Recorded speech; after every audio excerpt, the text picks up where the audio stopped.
मुसलमानों के साथ, पूरे देश की महिलाओं के साथ अत्याचार है। और मोदी जी सिर्फ विधानसभा, जो गुजरात विधानसभा इनको जीतनी है, यहाँ पे सरकार बनानी है, उस रिगार्डिंग उन्होंने ये डिसीजन लिया है। और आइंदा दिनों में भारत को हिंदू राष्ट्र बनाने के लिए इन्होंने ये एक बिगल बजा के बता दिया है कि हम चाहे वो कर सकते हैं। मोदी बना रहे भारत देश को हिंदू राष्ट्र, वो क्या है? इनके बच्चे जो अभी जवान है वो रेडिकलाइज हो चुके हैं। जो हिजाब का मसला था हमने उस टाइम पे देख लिया, अभी भी इनकी जो रैलियां निकलती है उसमें हथियार बंद निकलते। हमारा कोई भी धार्मिक ऐसा प्रसंग बता दे जिसमें हम हथियार लेके निकले हों। रेडिकुलस तो हिंदुओं के बच्चे हो चुके हैं। हमारे भारत देश की जवान पीढ़ी को बर्बाद करके रखा है बीजेपी और आरएसएस। अवैसी के अलावा दो सारे बोलते हैं मीडिया में, वो भड़काऊ नहीं बोलते। कहा तो ही नहीं, तो मोदी जी भी तो बोलते हैं बहनों भाइयों समझ जाओ ये आपका दिन आने वाला है, यूं होने वाला है, वो सब गायब हो गया। भड़काऊ भाईजान ही नहीं कहा जाता। भड़काऊ भाईजान क्यों? अगर मुसलमान खुद के अधिकार की बात करें तो भड़काओ। हम हमारा अधिकार मांग रहे हैं, हम कहाँ किसी को बोल रहे थे गोली मारो सालों को। आज तक कोई मुस्लिम में बोला है? मुस्लिम को इतना मारा जा रहा है, हमने किसी हिंदू के मंदिर पे टारगेट किया है, हमला किया है? अगर इनको कोई तकलीफ होती है तो ये डायरेक्टली हम मुस्लिमों के मस्जिदों पे और घरों पे आ जाते, बुलडोजर चला देते। आज तक मुस्लिम का कोई एक तो बता दो आप लोग कि एक मुस्लिम ने ऐसा कुछ किया हो?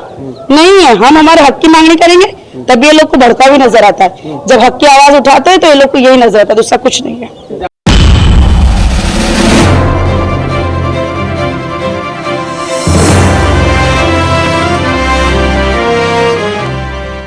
क्या लग रहा है इस बार जनता जो है, गुजरात की जनता वैसे साहब पे विश्वास दिखाएगी, लग रहा आपको? अस्सलाम वालेकुम। ओवैसी साहब पे तो जनता का विश्वास है ही, पूरे भारत देश में आप देख सकते हो। लेकिन इस बार यहाँ के गुजरात के चुनाव के अंदर और पार्टीज भी है, तो हमारा हमेशा लड़ाई इसी बात पे रहती है कि हमको हमारी हिस्सेदारी चाहिए। हमारी जंग हिस्सेदारी की है, क्योंकि आज तक जितनी पार्टी आई हैं उन्हें मुसलमान को सिर्फ वोटर्स की तरह यूज किया है। उनके जो हक है वो हक से उनको। भाजपा के लिए आप लोग काम करती हैं, बी टीम है, मुसलमानों का वोट काटती हैं आप लोग। तो सिर्फ एमआई नहीं बी टीम है, आप नहीं है। आप यहाँ पे चुनाव नहीं लड़ने वाली है, इसके अलावा दूसरी पार्टी चुनाव लड़ने वाली नहीं है। बीजेपी अपक्ष के अंदर कितने उम्मीदवार उतारती है पैसे देके, उस पर कोई सवाल नहीं होगा, सिर्फ एमआईएम पे। अगर मुसलमान खुद का हक मांगता है तो बीजेपी की बी टीम हो जाता है, और दूसरी पार्टी चुनाव लड़ती तो क्या उनको अधिकार है? संविधान में सबको अपने हक के लिए लड़ने का अधिकार है, हमको भी अधिकार है। लोगों को है ना, तो वो तो ऐसा ही है ना, मुसलमानों को उनको अधिकार से वंचित रखना है सारी पार्टियों को। अगर हम मुसलमान ही उनको वोट करें जब हम बी टीम नहीं होंगे, हमारे वोट अच्छे लगते हैं, हम हमारी हिस्सेदारी मांगेंगे तो बी टीम है। आप जिस तरह से देखो गुजरात में पटेल लोग हैं जो 11% 9% के आसपास है, उनको 35% सीटें दी जाती है, और मुसलमानों को अगर कांग्रेस भी देती है तो 5, और बीजेपी तो देती ही नहीं है। तो क्यों हम हमारी हिस्सेदारी नहीं मांग सकते? हमको डेवलपमेंट तो चाहिए लेकिन हमारी हिस्सेदारी भी चाहिए साथ में।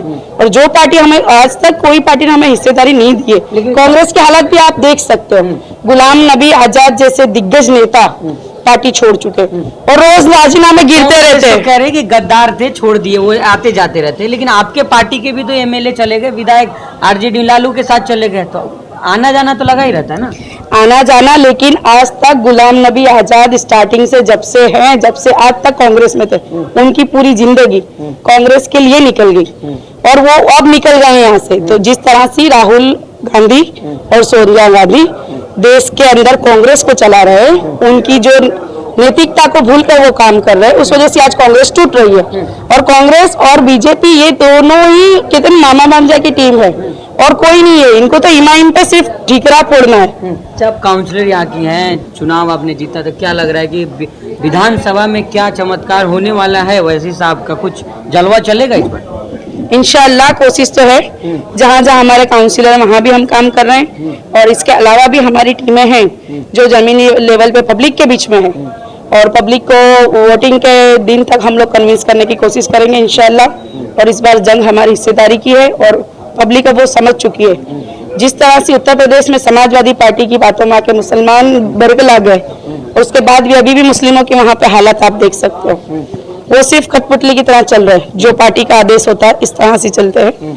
एमआईएम में ऐसा नहीं है, हम सबको आज़ादी से चलने का हक है ये पार्टी में, और हम हमारे तरीके से काम अभी कॉर्पोरेशन में भी हम कर सकते हैं। तो हमारे एमएलए को भी काम करने की वही आज़ादी होगी, और कौम के लिए सिर्फ ऐसा नहीं है कि ये पार्टी मुस्लिमों के लिए, दलित, आदिवासी, पिछड़े हुए सबके लिए काम करती है। लेकिन एक आरोप लगता है कि महिलाओं की हिस्सेदारी नहीं मिलती है MIM। आप खुद काउंसलर हैं, क्या कुछ कहना चाहेंगे? उन लोगों को क्या जवाब देंगे? आप देखो, समझ सकते हो कि महिलाओं को हिस्सेदारी नहीं मिलती, तो आप देख सकते हो। मैं खुद हूँ, मुस्लिम हूँ, बापर्दा हूँ, और मैं कंटेस्ट किया और मैं जीती भी। और उसके अलावा भी जमालपुर के अंदर सामान्य सीट के अंदर, सामान्य सीट होती है, उस पर हम बीनाबेन परमार हमारी दलित बहन को मुस्लिम बहुबल इलाके से जिता के लाए हैं। जिस तरह से मध्य प्रदेश में भी हमारी एक बहन, ब्राह्मण बहन को हम जिता के लाए हैं। तो MIM ने तो बार बार साबित करके दिखाया है कि हम क्या है और क्या करना चाहते हैं। ये तो आरोप तो चलता रहता है और चलता रहेगा। जनता पे विश्वास नहीं दिखाती है। जो अहम चुनाव, विधानसभा के चुनाव में आप लोग जो पार्टी को लोग चाहते नहीं है, फिर लोग चले जा दूसरी पार्टी में चले जाते हैं। ऐसा नहीं है, सब पार्टियों में ऐसा है। डिस्को डांस तो मैं बोलती हूँ इसको, चलता ही रहता है। आप ऐसा सिर्फ MIM के उसको आगे करा जाता है कि MIM में से ये गया वो गया, लेकिन रिसेंटली हम देख सकते हैं कि कांग्रेस में से कौन कहाँ जा रहा है, बीजेपी में से कौन कहाँ जा रहा है, वो सब तो चलता ही रहता है। प्रधानमंत्री का क्षेत्र है, प्रधानमंत्री या मुख्यमंत्री रहे हुए, विकास का मॉडल गुजरात की बात पूरे देश में करते हो कि गुजरात में बहुत विकास हुआ है। आइए हमारे मुस्लिम दलित इलाकों में कितना विकास है मैं बता दूं। आपकी न्यूज चैनल लेके चलिए हमारे साथ कि ये क्या करते हैं, पार्सलिटी करते हैं, शहर के उस तरफ का विकास करते हैं जहाँ पे हिंदू बहुबल इलाका है, मुस्लिम माइनॉरिटी इलाके में कुछ काम नहीं करते। वहाँ पे ना अभी तक पीने का पानी तक भी नहीं है हम लोग के पास। आप काउंसलर है, आप करिए काम। हम तो करते हैं, मांग नहीं करते, लोग पार्सलिटी करते, हमें नहीं दिया जाता। यही तो जंग है हिस्सेदारी की। जब तक हमारे MLAs होंगे, MPs होंगे, फिर हम इनके साथ हिस्सेदारी होगी तो हम हमारे इलाकों के काम असेंबलीज में जाके ला सकेंगे। आपके इलाके में हम जाएंगे, लेकिन उससे पहले ये जो तमाम जो कांग्रेस हो या भाजपा आरोप लगाती है कि जो है वैसी जो भड़काऊ भाषण देते हैं, लोगों को मैनिपुलेट करने की बात करते हो। अवैसी का भाषण देते हैं, अवैसी के अलावा जो सारे बोलते हैं मीडिया में, वो भड़काऊ नहीं बोलते। कहा तो ही नहीं तो मोदी जी भी तो बोलते हैं, बहनों भाइयों समझ जाओ ये आपका दिन आने वाला है, यूं होने वाला है, वो सब गायब हो गया। भड़काऊ भाईजान ही नहीं कहा जाता। भड़काऊ भाईजान क्यों? अगर मुसलमान खुद के अधिकार की बात करे तो भड़काओ। हम हमारा अधिकार मांग रहे हैं, हम कहाँ किसी को बोल रहे थे गोली मारो सालों को। आज तक कोई मुस्लिम में बोला है? मुस्लिम को इतना मारा जा रहा है, हमने किसी हिंदू के मंदिर पे टारगेट किया है, हमला किया है? अगर इनको कोई तकलीफ होती है तो ये डायरेक्टली हम मुस्लिमों के मस्जिदों पे और घरों पे आ जाते, बुलडोजर चला देते। आज तक मुस्लिम का कोई एक तो बता दो आप लोग कि एक मुस्लिम ने ऐसा कुछ किया हो? नहीं है। हम हमारे हक की मांगनी करेंगे तब ये लोग को भड़काऊ भी नजर आता है। जब हक की आवाज उठाते हैं तो ये लोग को यही नजर आता है, दूसरा कुछ नहीं है। आप लोग मुसलमानों को कल बना रहे हैं, मुसलमान को या मोदी बना रहे हैं, भारत देश को हिंदू राष्ट्र को क्या है? इनके बच्चे जो अभी जवान है वो रेडिकलाइज हो चुके हैं। जो हिजाब का मसला था हमने उस टाइम पे देख लिया। अभी भी इनकी जो रैलियां निकलती है उसमें हथियार बंद निकलते। हमारा कोई भी धार्मिक ऐसा प्रसंग बता दे जिसमें हम हथियार लेके निकले हों। रेडिकुलस तो हिंदुओं के बच्चे हो चुके हैं। हमारे भारत देश की जवान पीढ़ी को बर्बाद करके रखा है बीजेपी और RSS ने। लेकिन मैम, जिस तरह से अभी गुजरात का मुद्दा जो है, कहा जा रहा है कि बिल्किस बानो का जो 11 आरोपी को छोड़ा गया, ब्राह्मण है, संस्कारी है, भाजपा विधायक है, इसलिए छोड़ दिया गया। इस पे क्या राय रखती है? आप खुद महिला हैं। ये तो सरासर नाइंसाफी की है। तो देश के अंदर जो कायदा है, जो सुप्रीम कोर्ट का लास्ट जो कायदा था, उन खत्म करके वो लोग को बाइज्जत बरी किया है। और ये ना एक बिल्किस बानो के साथ पूरे देश की महिलाओं के साथ अत्याचार है। और मोदी जी सिर्फ विधानसभा, जो गुजरात विधानसभा इनको जीतनी है, यहाँ पे सरकार बनानी है, उस रिगार्डिंग उन्होंने ये डिसीजन लिया है।